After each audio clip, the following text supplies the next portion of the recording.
Welcome to the Michigan Man Podcast on Wolverine Sports Radio, a member of the V Sporto Network, and in partnership with SB Nation's Maize and Brew, for Wolverine fans from coast to coast.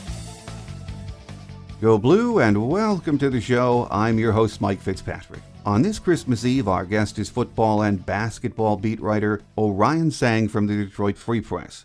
First, a few of my thoughts before he joins us on our game day segment.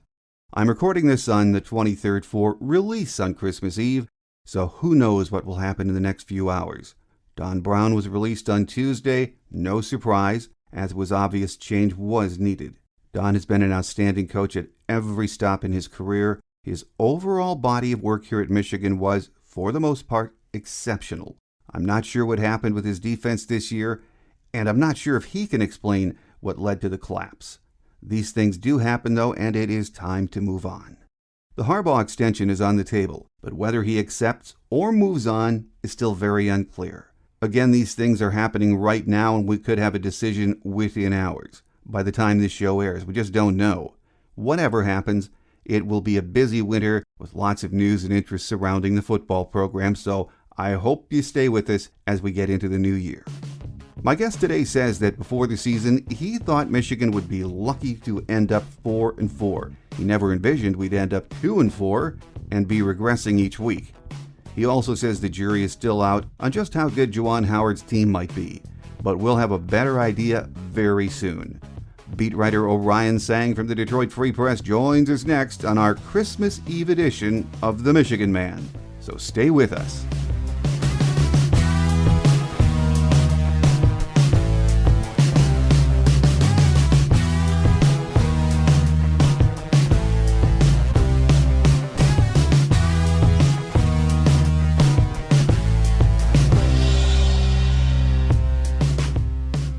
Here with us on our game day segment this week is Orion Sang from the Detroit Free Press, who covers both Michigan football and basketball, so we will get to talk about both.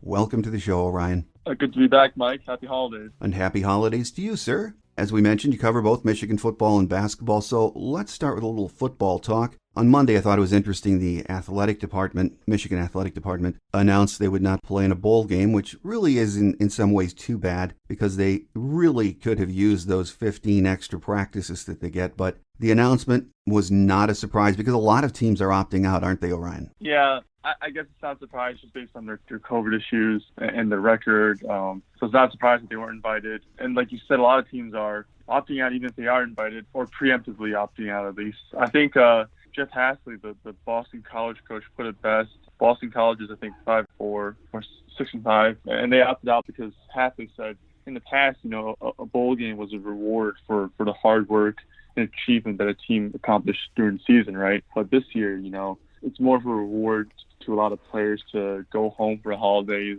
and get a chance to spend some time with their families and friends. And that was his justification, for having his team opt out of the bowl game. And I thought it makes sense. It is a weird year where, the normal experience of a bowl game where it's fun and players get to hang out and do special activities. That's not really going to happen this year. So I certainly agree with his decision. I think we all do, and we all understand it has been a crazy year. So the option to, go home and visit family, this is understood. On the other front that we're all focusing on, Jim Harbaugh, of course, there's no news. Things could change at any time, but he and Ward Manuel met last week, and it was reportedly a 4 or 5 hour session. You would think it would be in everyone's best interest to get this thing settled as soon as possible, wouldn't you, Orion? Yeah. Just based on the timeline, Michigan, there are several assistant coaches whose contracts will be up in January, who end in January. And obviously, every year there's been staff turnover to some extent.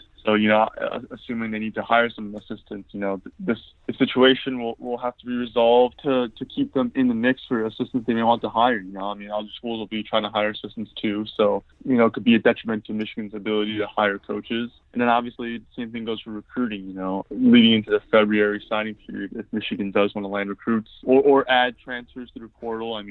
This is another thing that could be a detriment to them if it's not resolved as soon as possible. Right. So let's just say, for conversation, the contract gets finalized in the next week or two, Orion. I think observers inside and outside the program have weighed in on this, and some expect there will be a lot of staff changes. Others think no, just maybe a few, or just tweak the coaching staff. Really, anything is possible, isn't it? Yeah, I think it's safe to assume that, if Jim does come back, there are going to be some changes, I think.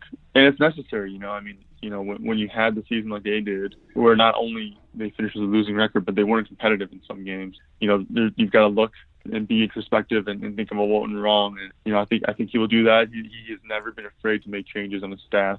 And I think that will happen again this offseason if he does return. Well, Orion, when this season started, we knew this Michigan team was one of the youngest in college football, but they still had enough talent to be much better than they were in the end. And, I try to look back over the 6 games and figure this out, but where do you think this season started to come off the rails for this team? I think it all started with the Michigan State game, right? I mean, they looked confident at Minnesota, and we all know, Minnesota wasn't very good, but I think the way that Michigan lost that Michigan State game, I think that just sort of spiraled them out of control. They lost all their confidence, and it seems like they just sort of lost the ability to fight and to win, to come back from adversity, to come back from failing a deficit. I mean, they just really struggled with that going forward after that Michigan State game. It seemed to really jolt them. I think that's the point where, everything went wrong. And I think, if they had won that game, and finished 3-3 or whatever, or even 2-4, I don't think there would have been as much scrutiny or criticism of the team. I mean, that, this fan base, I mean, they really can't take or stomach losing to Michigan State, especially when they are perceived to be the superior team, even if that was, incorrect. I think the entire season really turned after that game. No, absolutely. I agree. And, if we're being honest and we look back at the previews at the beginning of the season, and that was expecting we would play an 8-game schedule, a lot of writers nationally and locally said, this team might be 4-4. It could be a little bit better, but 4-4 would be what a lot of people thought the record would be in the end.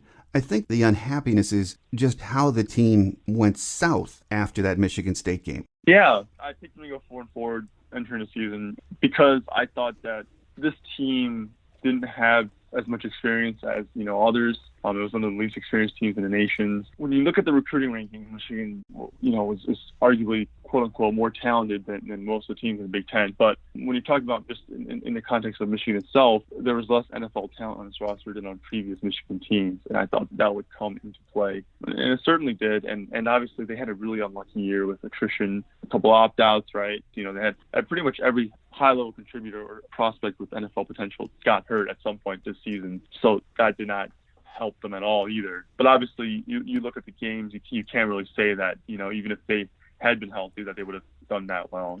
They just seemed out of sorts ever since that first week. They looked fine at Minnesota, played well, played hard, played smart football for the most part, and then after that, we didn't really see that team again the rest of the season. Even in the other win at Rutgers, that was not a clean win. The player that there was so much hype about before the season, and it wasn't his fault there was this much hype, but Joe Milton, and he looked very, very good in the opener. But as the weeks progressed, you could tell his confidence was taking a hit, and from what we hear, he was injured too. That's another one where I think the offensive line is brand new, receivers, brand new, quarterback, brand new, offense as a whole, just was out of sync for much of the season. It was super young. I think what will be most disappointing to fans is that, there are certainly opportunities where it seemed like the offense just didn't capitalize on what was in front of them. You talk about all the short yardage situations that have failed, 3rd and 1, 4th and 1, all those situations. And then you talk about the run game, which was inconsistent, on and off, pass game, some flashes there, but never consistent.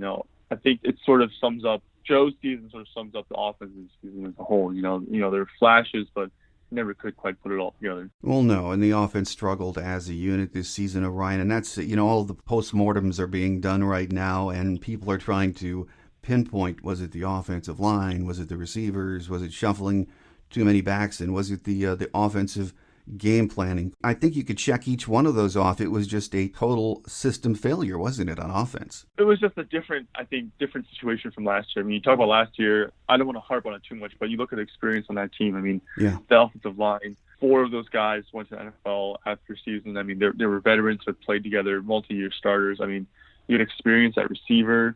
You had experience at quarterback with the multi-year starter there. I think all of that matters in college football, especially during this weird year.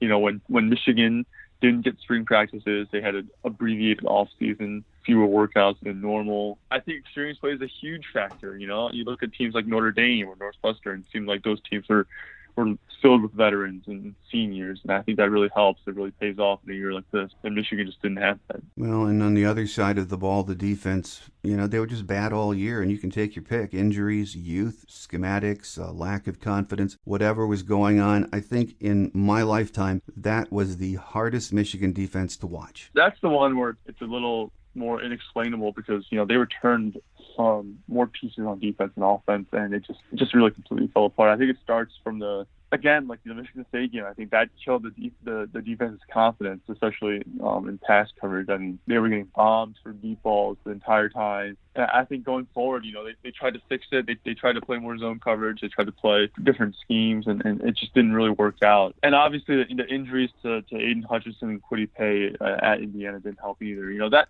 defense, the defense's downturn, I think is probably one of the more disconcerting things to take away from the season, just because the defense had played at such a high level all the previous few years, and to see it take such a large step back, that was definitely surprising to many.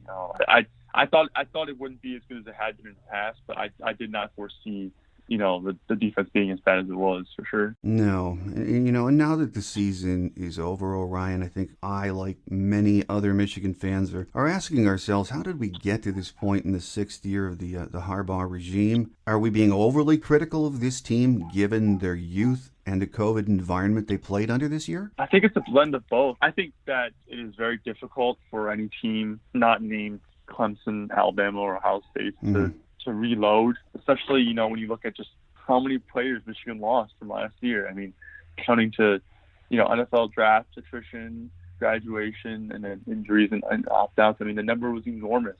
They lost basically every single high-level contributor, or every single significant contributor. That's a big deal. I mean, like I said, if you're not named Clemson, Alabama, Ohio State, and you're thrust into that situation, chances are you're going to struggle. At the same time, I think you have to ask, why was this program so disorganized, or seemingly so disorganized in year 6? I think it's fair to ask why they were in this position in the first place, where they were so vulnerable and so inexperienced. That's a reflection of the recruiting, the development, of losing a lot of players to the portal or to transfer. I mean, it all adds up, and I think that there's no reason they should have been that bad. They could have been more competitive. I think the two things are, for me, one, going back to the Michigan State game, I mean, that's probably a game where you just can't lose that game. And then the Wisconsin game, losing 49-11, I mean, Wisconsin is not that good to beat like that. In some ways, this is predictable, and there's nothing they could have really done about the situation. And on the other hand, they put themselves in here in the first place. So when you look at the past few years leading up to this, there are some things they maybe could have done during that time to change this current situation. Well, a final thought on the football situation before we talk about hoops, but the early signing period was last week, and considering how the season went and the fact Jim Harbaugh's future is in question, in the end it was a pretty good class, wasn't it? Yeah, I mean, I thought they did a better job than expected, if we're being honest, of holding up the class. They entered a day with 21 commitments, and then they signed 19 of those 21. Then they added another, so they ended up with 20. All things considered, that's a pretty high retention rate, considering, all this uncertainty surrounding the program. And I'm sure other teams were trying to flip Michigan's guys. And they even added a high-level prospect on signing day with Donovan Edwards, the top 50 running back from West Bloomfield. So all in all, I mean, I think they did a solid job. At the same time, when you look at the class, it's pretty heavily tilted towards the offensive side of the ball. So you're probably going to need to find more contributors on defense somehow, either through the portal or during the rest of the recruiting period. So a solid job, but it didn't quite answer all the questions that we have about this team and how they can turn things around. Okay, so let's get our minds off football. We'll have plenty of that to talk about in the coming months, I'm sure. Michigan basketball has got it going right now, 6-0 as of this week, Orion, and they have looked surprisingly good to me. Especially freshman center Hunter Dickinson. This kid came right on campus and looks like a difference maker already, doesn't he? Yeah, I think you could say he's been the most consistent player on this year's team. I mean, He scored in double digits every time, I believe. He's averaging the most points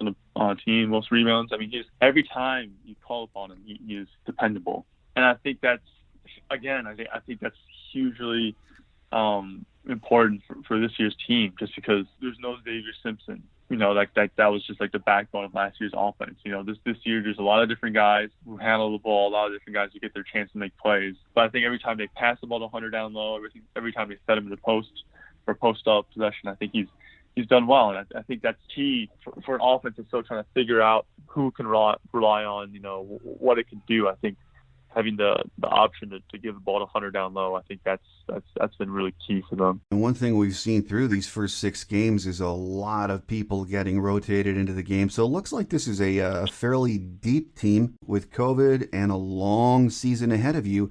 This year, especially this year, it really is good to at least be able to go deep, isn't it? Yeah, I would agree. I think that was probably some of the thinking behind his extended rotation early on.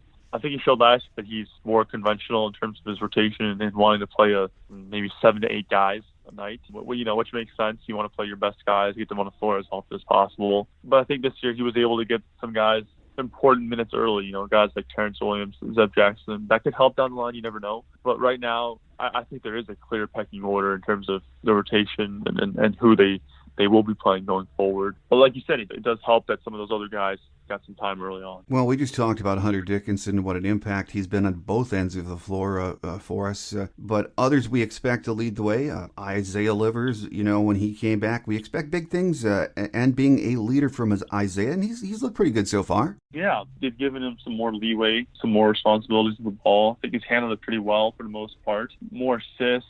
I think he shot the ball very well.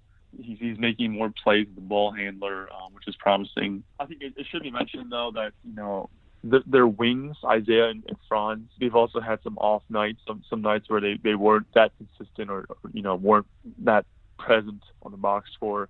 I think they could use more consistency from those guys. I think they rely on them a lot on offense. And they play good on defense, don't get me wrong. But I think more consistent presence on offense would help the team going forward. That's just my opinion. Obviously, they're still undefeated, but, I think you need those guys to really step up and be the type of contributors to offense that many anticipated heading into this season. Yeah, and I agree with you. I think Isaiah Livers is going to have a great senior season. Wagner concerns me a bit. It's only been 6 games, so, I don't want to get too crazy about it, but he just sort of hasn't found his rhythm yet, has he? He is, I think, probably the most well-rounded player on the team. I think this is evident even last year, where he just seems to know where to be on a court. You can tell he just knows how to play the game. He's always in the right spot. He knows how to space the floor. He knows how to impact the game on defense, away from the ball, on the ball. Super lengthy. He's got a lot of length to him, and that really impacts opposing teams. And then on offense, he's really good at driving the ball. I think the one thing I've been surprised by is his three-point shooting. I think he was hailed as a really good three-point shooter coming into college, and he hasn't quite been that. He's been a very good player. I think the thing, though, this season is that he's going from a complementary role on offense last year to becoming more of the man this year. And I think that there's sometimes where he might be pressing, where he gets the ball and it seems like he's already determined that he's going to drive it and try to score. We've seen him draw some charges due to that. He's turned the ball over a decent amount this season. And I think he'll have to, when he goes back and watches the film, I think that's one thing he'll notice. He'll have to vary some of those drives, those straight line drives, with maybe passing it or, being less aggressive or obvious with his intentions of going to the rim. But I think that's something that he'll improve on throughout the season. I do expect him to get better on offense going forward. But I think like some of the other players, he has to adjust to not having Xavier Simpson, handling the ball, making plays. So it's a work in progress. Tim McCormick, former Michigan great Tim McCormick, is an analyst now, TV analyst, and he made that point last week that he said, I'm not so worried about Franz Wagner. He said he's someone who needs the ball in certain places, and Xavier Simpson knew exactly where to get him the ball. And Mike Smith, who is the Columbia transfer, who is at point, and I think playing very, very good basketball, is still in the process of learning about his teammates and how to mesh, isn't he? Yeah, he is. I think he's been surpringly effective to me. Don't get me wrong, he's a good player, but everyone has questions. When you're moving from the Ivy League to the Big Ten, and obviously, he's only played one Big Ten game so far, but I think the signs are promising even before that. I think the one thing for him is, picking his spots offensively. I think it's still, you could tell that some of the guys are still tentative with, when to shoot, when to go try to get theirs on offense. It's a very egalitarian system, and I think it's good. I don't want it to sound like I'm criticizing the offense too much, because the offense it's played really well this season. Considering who they lost from last year, I just think it seems apparent to me that some guys are still figuring out their roles in the offense. Yeah. He's been a really good passer, but he hasn't shot the ball as well as I anticipated. And I think there's some times, when he can look to make the play for himself and then try to score instead of passing the ball, spreading it out. So again, he's off to a really good start. That's one of the things I'm watching as they get into the hard Big Ten plays, whether he can keep it up. Well, as we mentioned, the bench play's been surprisingly good so far this year. And one of the reasons is the work of another grad transfer who I have to say I did not know that much about, Chandi Brown, who came over from Wake Forest. What do you think of his contribution to the team so far? I think he's fit in really well. He's been a really, really good 3-and-D wing. I think offensively he excels, in catch and shoot situations, which again I did not anticipate based on his stats from last year. But he's been pretty good at that role this year. And then on defense, he's been everywhere. I mean, he's guarded different positions, multiple positions. He isn't as long as someone like Franz, but he's quick enough to stay in front of smaller players. He's built enough to hold his ground against bigger players. He's just a really good defender. I mean, I think that matters a lot. You've seen, how close Big Ten games are, and sometimes you just need to stop. And I think he's one of the reasons why they were able to pull out that win against Penn State. They were able to shut down Penn State offensively, and on a night where Michigan's offense didn't play that well, that made a difference. I just love what we're getting from him off the bench, so that's very positive. As we've mentioned, and we all know, Austin Davis is out, and we're not sure for how long yet. So until he comes back, Hunter Dickinson, he needs to get off the floor some. I think he's been getting 28, almost 30 minutes a game right now. Brandon Johns is getting more of an opportunity right now, and he really needs to step it up, doesn't he? Yeah, he struggled in the last game, I think, with the turnovers. But before that, I think he was carving out a pretty solid role for himself. Small ball center, backup four. I think he was playing well in the limited time he got. I mean, it's hard to get in a rhythm like that, right?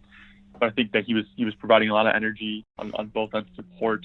Obviously, he's always been talented in terms of his athleticism, his ability to shoot the ball, to just be out there and impact the game, offensively rebounding, defensive rebounding. I mean, I just think that it's a weird spot for him because they have a lot of guys ahead of him, who are at his positions, and he still has to try to find a way to make an impact in the limited time he does get. And I think he's doing that. I think he's not there yet, but he's becoming more consistent than he was in last year, I think, in terms of being able to make an impact every time he's on the floor. Yeah, he's one of those guys that's really, since he's arrived, that his talent is so tantalizing that you think, okay, one of these days, one of these series of games, he's going to put it together. But he's just been in and out. Maybe this will be the year he gets consistency. Yeah, I think that's a really good way to put it. I mean, he is obviously a very talented player, but he just needs to be able to do it consistently on a consistent basis. And he didn't really do that as a freshman. I mean, you could say he didn't get an opportunity to do that, but the counter argument would be he didn't earn the opportunity to do that. Last year, was hot and cold.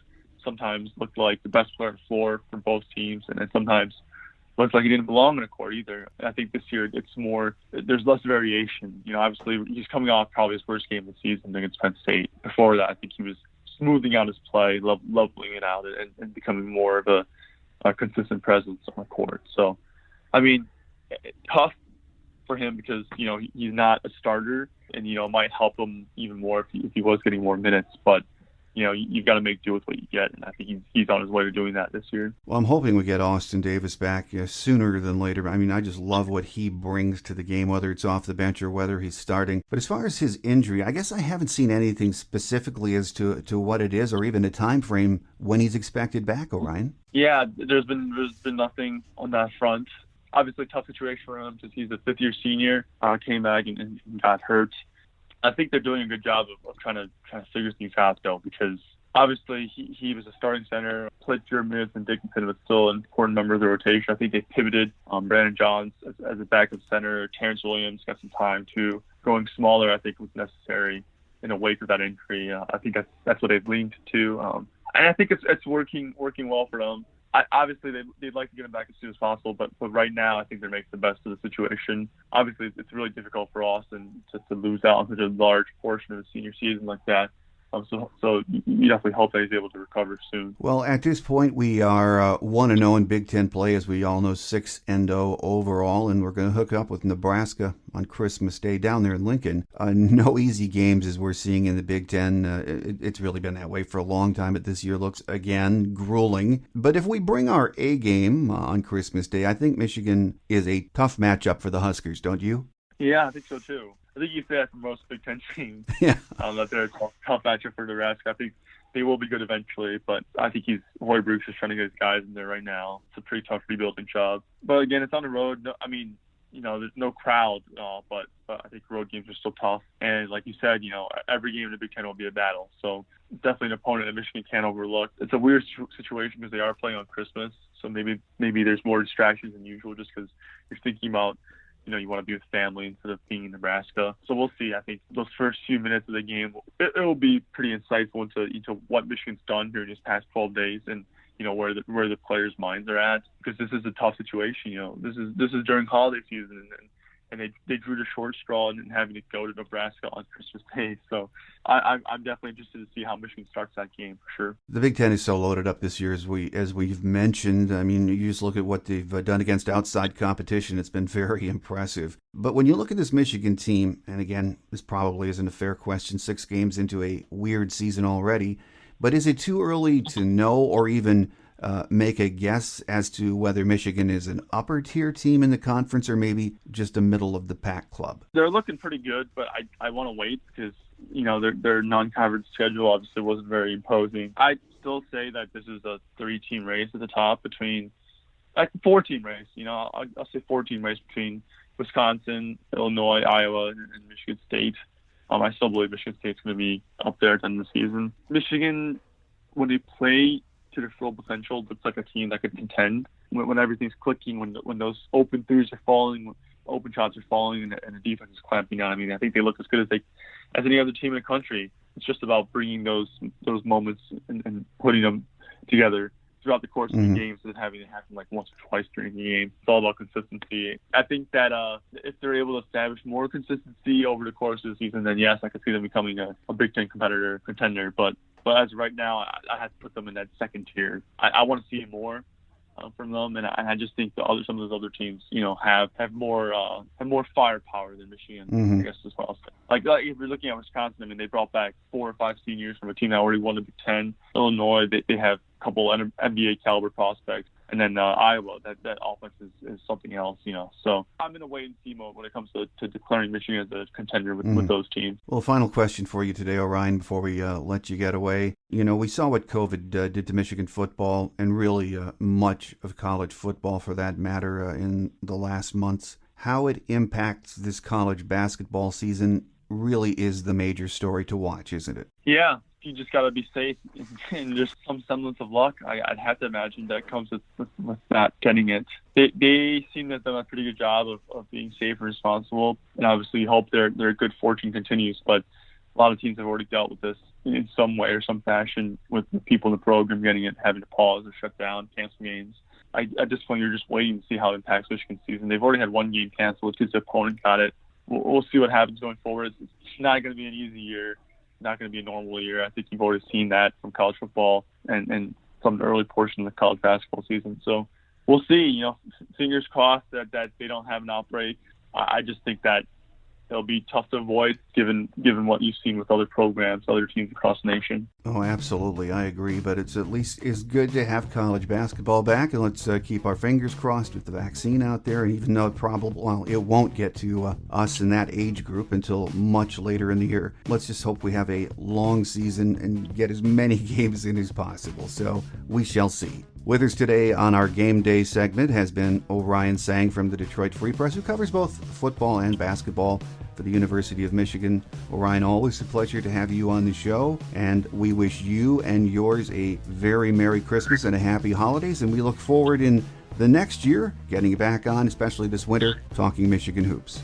Same to you, Mike. Always good to be on, and happy holidays to you and your family. Quick Hits is next as we wrap it up for another week here on The Michigan Man on Wolverine Sports Radio, a member of the V-Sporto Network, and in partnership with SB Nation's Maize and Brew.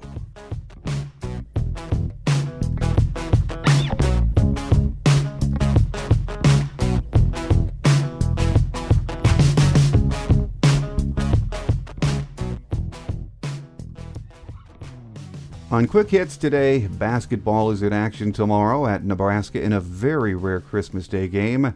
We are 6-0 overall, 1-0 in the Big Ten. Women's basketball has been forced to cancel their last 2 games because of COVID concerns on the team.